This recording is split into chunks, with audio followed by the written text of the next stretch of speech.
Hello there. My name is Gracen Frank, and for as long as I can remember, I've called Bethlehem, Pennsylvania my home. Raised by two educators in our local school district, I grew up very involved in my community. Seeing the power of connection to create a common good with others, I always found joy in being an active community member. By the time I began studying at Liberty High School, I began to dedicate myself to my school community. Heavily involved in music groups, theater, newspaper, and various activities, I found myself establishing new passions in a wide variety of areas. Over the past year, I've begun to realize my appreciation for my hometown. Bethlehem is an enigma, full of rich history, diverse cultures, and hardworking people. Fascinated by the many pieces of this complex city, I became eager to capture narratives of this community to create a work that represented the full scope of Bethlehem. From small conversations with friends, family, and local citizens, I began to find that Bethlehem's community represented a few powerful values. Both proud of their heritage and eager to build a brighter future, Bethlehem citizens have an extreme care for their home, but more importantly, the people that inhabit it. Interviewing members of the Moravian Church Archives, Bethlehem Steelworkers Archives, and Southside Community, here are three stories I captured that represent three different centuries, but the same characteristics in community. To begin, I met with Moravian archivist Paul Poiker to see where this community began. I'm Paul Poiker. I'm archivist of the Moravian Church in America, Northern Province, here in Bethlehem, Pennsylvania.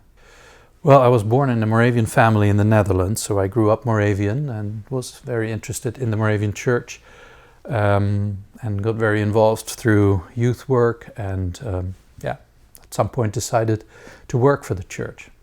After studying history in the Netherlands, I decided to become archivist, and what I liked about that is the fact that you work with people and you assist people who come in to do research. Then when I was finished with my archival program, I was asked by the Moravian Church in Germany if I was interested in coming to the archives in Germany, in Hernau, Germany, and to become the director of the archives. George Whitfield, an evangelist, invited the Moravians to come and help him set up the orphanage in Nazareth. In 1741, they decided to buy the land that later became Bethlehem.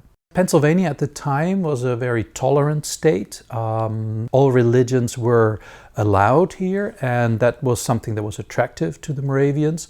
What they wanted to accomplish in Bethlehem, there were different things they wanted to accomplish. They wanted to do missions among the Native Americans. They wanted to minister to the settlers. And they wanted to build a community, a Christian community, where they could live together and live their Christian faith. They had a very strong sense of fellowship, of community. They wanted to live together here in Bethlehem. They shared in everything. Nobody received salary. Everybody worked for the community and received in return what they needed. So last year, Bethlehem was awarded as a UNESCO World Heritage Site. And UNESCO, a worldwide organization that promotes education and community values and international cooperation, is a wonderful recognition of the importance of Bethlehem. And Bethlehem is part of a larger transnational site that includes other Moravian communities, such as Hernau, Germany, Christiansfeld, Denmark, Grace Hill in Northern Ireland. And together they form the UNESCO World Heritage Site, Moravian Church Settlements. I think there's a strong sense of community in Bethlehem. People are very much involved with their local community. What comes to mind is a very interesting experiment in my neighborhood where people have set up a cafe where people can have breakfast and lunch, and you pay whatever you can afford, and in the hope that people pay a little bit more, and that also means that people who do not have the money can come there and eat. And I think it's a wonderful initiative, and it's a wonderful way of doing something good for the community. The origins of Bethlehem are very international. The people that came here, many of them were German-speaking, but this was not just a German community. There were people living here from other European countries and also from various parts of America. There were Native Americans living here. There were people living here from the Caribbean who were originally from Africa. So this was a very transnational community, and it already reflected some of the values that UNESCO now promotes. I think the difference in Bethlehem is that Bethlehem was founded by a group of people that worked together and was different than most people that came to America. They were individual settlers. And, they got their plot of land and worked that with their family maybe. But here we had a group of people working together to create this community. And they were still very much connected to the old world. So I think Bethlehem has a very strong sense of identity. People are proud of their city. And the fact that so many of the historic buildings survive is that people in Bethlehem took great care of these buildings, even when they were no longer used for their original purpose. People thought it was important to keep them and preserve them. Bethlehem has a lot of cultural offerings, and I think it's a city where a lot of things are going on. And even through difficult times, the downturn of the whole steel industry could have been devastating to Bethlehem, and it was devastating to a lot of people and a lot of individual families.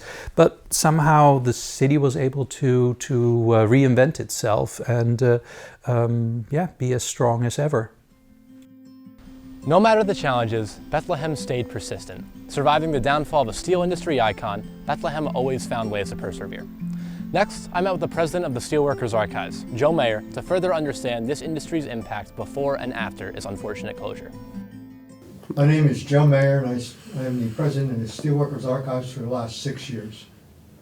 I was born and raised in Bethlehem. I worked almost 22 years for Bethlehem Steel. My father worked 36 years for Bethlehem Steel. My grandfather worked 50 years for Bethlehem Steel. So I was born and raised 2 blocks from the plant. In the mornings when we wake up, there'd be black film on the cars. And they were knocking down buildings all the time to make more parking available for Bethlehem Steel employees. Now they're ripping up the parking lots to build buildings in the parking lots. I like to say the slogan, as Bethlehem goes, so does the steel goes, and as the steel goes, so does Bethlehem goes. So obviously when Bethlehem was doing good, the county, Northampton and Lehigh County were doing good. If Bethlehem was booming and created jobs in the steel industry, it created jobs in the city, it created jobs for a lot of people. You have to remember, people were busing here and staying all week just to work at Bethlehem Steel, because at that time the coal industry was hit hard by the Depression. Bethlehem Steel fulfilled employment needs from basically Eastern European immigrants.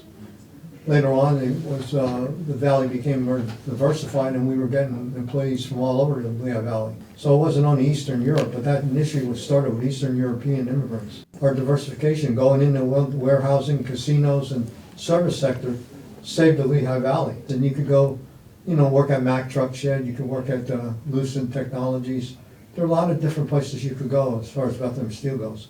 You might not be making as much money as you're at Bethlehem Steel, but diversification, at least you had income coming in, and you could maybe get 2 jobs instead of 1 job. But there are a lot of reasons for Bethlehem Steel decline, but there's several factors. But one of the factors is people like to say we didn't modernize, and I disagree with that. I think we didn't modernize quick enough. When the number 2 steel producer in this country, number 1 shipbuilder in the world, declines, anything can happen. So efficiency is the name of success today. It's not how much you make, it's how you make it the most efficient way. I think it rebounded, I would say almost immediately. Within 1 or 2 years, I think we were back to normal. You have to remember, our population in the city of Bethlehem really didn't decline with the decline of Bethlehem Steel. It stayed about stable, which means people like the Lehigh Valley, and they particularly like the city of Bethlehem. It's a great quality of life in the Lehigh Valley. Without a doubt, you're within an hour and a half to Philadelphia and 2 hours to New York. So no matter where you want to go, you could go. And it's just the quality of life that's keeping people in the Lehigh Valley. It's one of the best places in the country to live. Well, a lot of places in downtown Bethlehem, it's in walking distance. You can walk, you can bike ride, you can take nature trails. There's just a lot of things to do in the Lehigh Valley that the Lehigh Valley offers that other communities do not offer. I think you learn from the past, and by learning from the past, you don't make the mistakes you made in the past. I think the Lehigh Valley is very proud of its heritage, and I think the Lehigh Valley is particularly proud of the legacy of Bethlehem Steel and the history of Bethlehem Steel, not only to our community, but to the nation and to the world. Like Joe said, Bethlehem Steel's impact on our city does not go unnoticed. Throughout the ages, a large amount of this impact influenced Southside Bethlehem. Next, I spoke to the owner of the Fade and Shave Barbershop and Southside Bethlehem resident Will Sodto to hear his perspective on our local community through the best and worst of times. My name is Will Sodto. I'm the owner of the Fade and Shave Barbershop. Been here for 22 years running this shop. We opened in 2003. And I've been born and raised in Bethlehem since 1973. I always felt connected to the community since I was a kid because there was a lot of kids a lot like myself. Me being a Puerto Rican and coming from a Spanish heritage and Spanish background, being able to interact with other kids from different Spanish backgrounds, it was welcoming for me. The characteristics of, especially of the South Side and where I'm located, the 4 blocks area, is because everybody comes from different areas of the world, and they know it's kind of hard to make it in a new place. So that's what kind of makes it tight, because everybody's willing to help everybody else out. I think Southside differentiates itself because it's more of a business district, but it's local business. You got Asian food, you got Spanish food, you got European food, and you got your classic American food all on the South Side. Then on top of it, you got all the different communities on the South Side and the different ethnic backgrounds on the South Side. So it's an experience that you have to experience for yourself, is the best way to put it.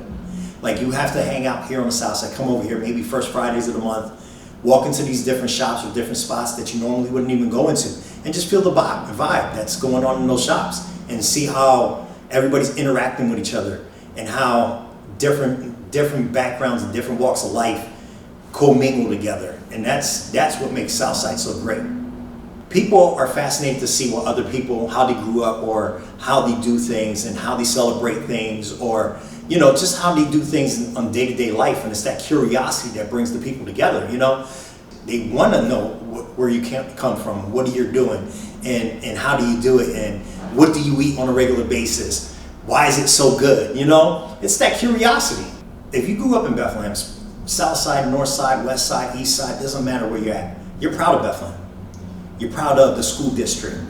You're proud of what Bethlehem represents. The initial closure of the Bethlehem Steel was devastating to Bethlehem in general, but really more on the South Side, because at one point in time, Bethlehem Steel encompassed the majority of South Side. And being a large factory that they were, at least 90% of the people that lived in Bethlehem or worked in Bethlehem worked at the Bethlehem Steel in some way or form. When that closed down, you essentially cut off livelihood to 90% of Bethlehem. But as resilient as Bethlehem is, and diverse, and in all the different types of backgrounds and people that live here, we were able to step forward. The initial closing, a lot of stuff stopped. 3rd Street used to be hustle and bustle back in the days when I was a kid. 3rd Street was that spot, but when the Bethlehem Steel closed, that became vacant at one point in time. It was a lot of empty spaces down there, and a lot of those businesses went away because there was no income for them. Mom and pop shops decided to take over those bigger businesses and give people something different, something for people to grab onto, and that started to help build, to create more income, create more jobs, and give some livelihood. A lot of places, when your steel factory or these big factories close down, they pack it up, they die. Well, Bethlehem got sick for a while, but then they recovered. Well, being here for as long as I have and shaping the community is just being able to talk to the locals on a regular basis, getting different people that come inside the door. They have different issues, different problems, or great things going on that you can relate to the next person, and you can talk to the next person. But it's that diversity of talking to different people and seeing what's going on in their lives, and being able to communicate. And that's just one of the great things about it. 30 years here, I've watched a lot of people grow up. I'm now at a point where my friends brought their kids, now their kids bring their kids, and watching kids grow up, graduate, start their own families, and that it's an awesome sight. It's great. I'm just fortunate enough to be here that long to do it. They say, you don't work a day in your life if you enjoy what you do, and I enjoy what I do every day. A passionate community spirit has grown throughout the centuries, creating a vibrant city that we know and love today. Our proud past and ability to adapt has created a truly unique community that is like no other. However, Bethlehem's story does not end here. We're on the rise, creating a new generation of proud individuals that carry the same perseverant heart for their home. Thank you to the past generations for taking care of our living city, allowing it to survive every hardship it has faced. Now, I promise to give our home the same love and care to keep Bethlehem as the truly unique, iconic, and proud city that we know and love. As my generation becomes the next leaders of our home, I trust that Bethlehem's success is only beginning.